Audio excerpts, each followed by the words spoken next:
So I was a teaching assistant in a mainstream high school, and I saw the impact that the teachers had on the students within the school and how much you can impact a child's life. And even as a teaching assistant, you were able to do that. But seeing how much knowledge a teacher can give to a student and how it can impact the life after school, that's what attracted me to the job as a teacher. I think like a lot of people, probably they were inspired by one of their teachers while they were at school as well. So my history teacher when I was at high school inspired me, and it's just something I've always had a passion for history and a passion for helping others as well. So it's something that's naturally attracted me to the role of being a teacher. So when I finished my university degree, it was in the middle of the COVID-19 pandemic, and I felt really lost at the end. I felt like my learning journey had come to an end without me really recognising that. And teaching stood out to me as one of those careers where I could pursue that further, I could develop that love of learning, but also spread it to other students as well. A typical day for me would be early in the morning, getting myself set up, and then I've got a form group in the morning, so it's checking in with those, making sure they're set up for the day. And then I would have usually about 4 lessons and 1 free period. And my days vary between history, geography and RE. Some days I've got all 3, some days I've just got 1. But there's never 2 days that are exactly the same. And that's what I love most about teaching. So when I was training, it was a mixture of, to begin with, observing quite a lot of lessons that my mentor was delivering. And then I started teaching a little bit more. There was always time in the day for me to plan my lessons. So it was a mixture. I think being a teacher is rewarding in itself. I think being able to impact on a young person's life is the biggest reward of all. Going into that classroom and being that focal point for that person, them taking the information from you and building their own educational knowledge. It's something so empowering and inspiring, and I love the fact that I can make a big impact on their learning throughout their journey. I think actually just helping the pupils and like seeing them achieve something, especially if it's a group where there might be a few tricky characters in there, or sometimes a bit of a low confidence in the room. If you're that person who's able to achieve and get something from those pupils, it's a fantastic feeling of fulfillment for yourself as well. You know, you've achieved something in your day, and you've achieved to help that young person to achieve their goals. It's those light bulb moments, and it doesn't even just have to be like the big things, it can be the small things. So learners who hate reading in the classroom, but then you get them to the point where they know how to read, and then suddenly they're wanting to read without you even asking. They're putting their hand up to say, "Miss, can I read now?" And it's those moments, like not just reading, but with the work, it's like, "Miss, I understand." And then seeing them after, when they're in year 11 or when they're in year 14 and going on to the next place, and knowing that you've been a part of that journey, it's just one of the best things to do, I think. Behaviour is definitely a challenge, obviously, with secondary. I think people worry about it before they come in. The key to it is those relationships, but it takes time. And I think that's a struggle, because you walk in and you're ready and you think, right, it's going to go amazing, I'm ready for this, I can do it, and you just don't connect straight away with every pupil. I think that can really almost throw you off, and you've just got to stick at it. And then again, you see that other side and you just keep going with those relationships. It's a building up process. So I think it's hard to remember that in the beginning. Well, there are challenges linked to the job, obviously. It's like I said, dealing with young children, you know, they aren't perfect, and there are going to be issues and challenges for you to overcome. But that is one of the most rewarding aspects of the job. Like I said, if you can help that young person and nurture them through any difficulty they may have, or help them in your subject, then that's one of the best things about the role. I would give you a specific example for that. And what I find most rewarding about this job is just those key moments where you're sat with a learner that's maybe really struggling, that's really challenging, that's presenting maybe not the best behaviour in the world. But you sat down with them, you got them one-to-one, and you can see that little spark when they learn something new and their eyes light up. And that was just it for me. I think first year in my teaching, on that first term, it was really challenging, really busy, but seeing that spark just made it all seem really worth it. It's those small challenges. So in special needs education, you have to have symbols, resources, a lot of scaffolding, and it's getting it right for the learners. But once you know what you're doing and you've got it right, then that's when you're flying, that's when you know. But getting to that point, it can be a little bit challenging. I couldn't really choose. I like them both for different reasons. I enjoyed teaching the theory side at A level because I'd obviously just done a degree in sport and exercise science, and I enjoyed passing on that knowledge to the pupils, and the fact that they had a love for sport at that stage. In high school it's a little bit different because not all pupils enjoy PE, and so there are different challenges, but again I like seeing the pupils progress, which is a great part of teaching as a high school teacher. Something that I really enjoyed about being a trainee was feeling such an embedded part of the school. I felt like me and my mentor, we were a partnership and we were working together. I would see her lessons all the time, and then I would have my own dedicated lessons within her timetable where I could develop and she could see me grow as a teacher. It was a really, really good symbiotic relationship. We were both in constant conversation, constantly talking to each other. I really loved that about being an ITT here at Golborne. It offers different types of education, so it offers mainstream, but it offers special education as well.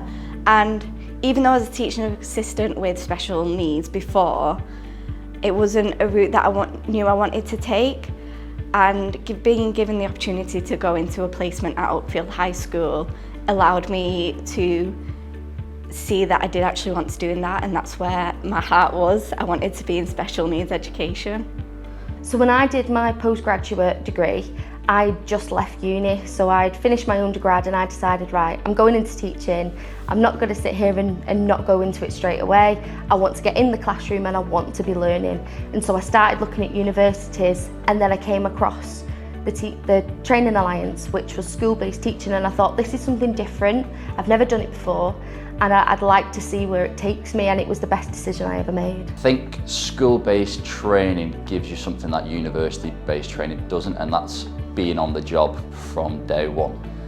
Unlike some of the other trainees that went to universities, I was in on the very first day, on the inset day, so I got to know the staff, and I was making those relationships with the students from day dot, really. And you just get more experience, you get more time in the classroom, and even though you may have all the theory and all the knowledge, it's the classroom where you really pick up your expertise. The fundamental benefit of going through the ITT route was absolutely being embedded into a school. I felt like a staff member from week one. Okay, that I didn't feel like I was a trainee, that I was floating around, that I was outside of the bubble of the school. I was inside it. I was a member of the team, and it helped me so much with building the relationships with students, with understanding the culture, the school itself. I was part of the team. So I did a sport and exercise science degree at Loughborough, and that meant that I could do a PGCE and get a PGCE with QTS in just 1 year, rather than having to do the normal 3-year degree. Also, it was appealing to me because it was based in a school or in a college setting, and I wanted to gain more experience, kind of hands-on, because that's how I like to learn. Absolutely. So we have our wellbeing hub at our school that we were able to access as trainees, but also speaking to your mentors from the Alliance, speaking to the mentors in school, speaking to your work colleagues in school, if you were struggling with wellbeing, if you were struggling with overload of work and things like that.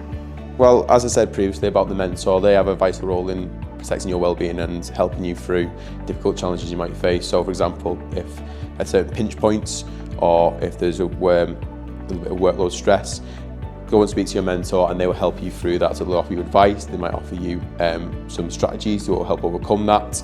But like I said, your mentor for the first 2 years and going forward as well is there to help you through the early stages of your career.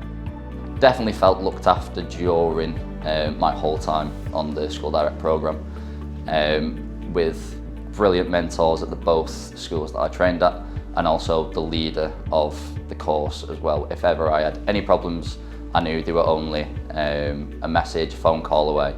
And even when I started to struggle with some deadlines that I was having for university, my university tutors as well were very supportive in that.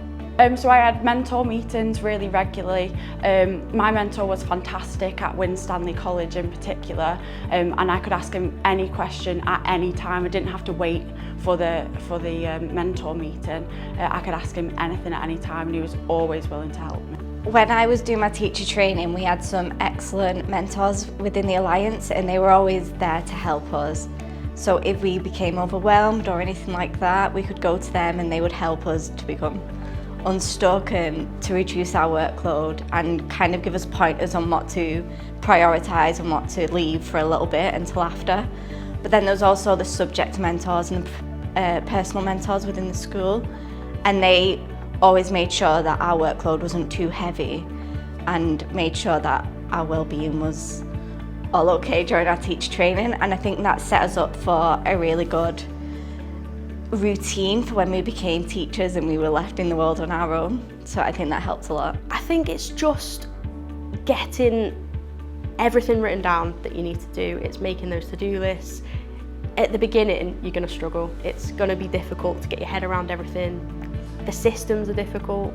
It's things like, well, I've never done that register before, so that's another thing to learn. But when you've got the key basics down, everything else just comes naturally. Every day, everything gets easier and easier and easier. And soon, you'll be able to focus on just the things that you need to improve on, rather than trying to get everything up to a level, like the registers, like lining up outside class, what the uniform policy is, the school policies. Once you've got those things down, then you can start building up your teaching. It was mainly my mentors at each school that helped me manage the workload. We sat down and had meetings every single week, and then we'd go through how my week was looking, what I had to do for the coming week, whether that was planning lessons or if it was university work, and then we'd come up with a plan then on how that would be done over the coming weeks. So I never felt really time constrained. I always felt like I had a good plan. Not saying there wasn't lots of work to do, but I think making sure you're organised and plan accordingly is the key. It was just such a weird feeling. I looked to the back of the room and there was no one there, and then I looked at the board and I was like, am I doing this right? Like, there's no one that's told me like this is correct, step by step, like off you go, you're good to go, let's go. And I was just, I felt like, right, I'm on my own now. That first lesson went by and it was as if I'd never had anyone in the room. It just came straight away. It just felt completely natural. And I think it's so much easier to then start building up those relationships because they're your classes, it's your room, it's your environment, you're responsible for that classroom and your expectations are then known. It's so much easier, it makes the job easier, it makes teaching easier. And I think it was a really nice feeling. I think just having my own room, not having to almost second guess everything, putting your own spin on things, it was better. I think with the benefit of the hours gained in an ITT course, I felt like a teacher already. I felt like I was in the classroom already. By the end of the placement years, we'd been teaching 10, 15 classes in certain areas. And that was really, really beneficial to me in feeling not like an imposter, not like I was somebody standing at the front pretending to be a teacher. It just felt like normal. I was a teacher. And every time you come back from a 6-week holiday, you feel like, I've got no idea how to teach. And the second you stand in front of that class, you go, no, this is fine now. And it is just taking that breath and going, I've done this literally hundreds of times in my last year. I can do it now. If you were going to do a career in teaching, I would definitely do it school-based. You feel like you're part of the community, you're part of the group, and you build your confidence and your knowledge and skills whilst you're doing it. There's no need to sit back and have to reflect on that at university. I'd say if you've got the bug for it, then just go and do it. You know, you've obviously got, it's not an easy career, and it's not a career that many people opt for because they think, it's a challenging one, it's dealing with young people, you might hear things on the news or whatever, but I'd say just go for it. If you have a passion for your subject or you have a passion for helping people and helping young people, then it's definitely the career for you. Just go and do it. I think teaching takes a specific kind of person, somebody who's always willing to put a little bit extra in, to always push to achieve their absolute best, Teaching as a job, it starts at 8:30 and ends at 3 on paper. That's what it says. But a good teacher isn't somebody who gets in at 8:30 and leaves at 3. It's somebody who pushes themselves, who makes sure that they're putting that extra work in to develop themselves, to make sure that they are absolutely doing the best that they can for themselves, but also their learners as well. I think I would just tell them to always remember the reason why they've got into it, because there is always going to be days where it's difficult, or go through even periods of time where you feel like you're struggling a little bit more with maybe the workload, or things just aren't going right in your day. But it's important to just remember why you're doing it, and that is for the pupils, and to make sure that they go on to the best life possible from what you've taught them. So I think I'd tell them to remember that.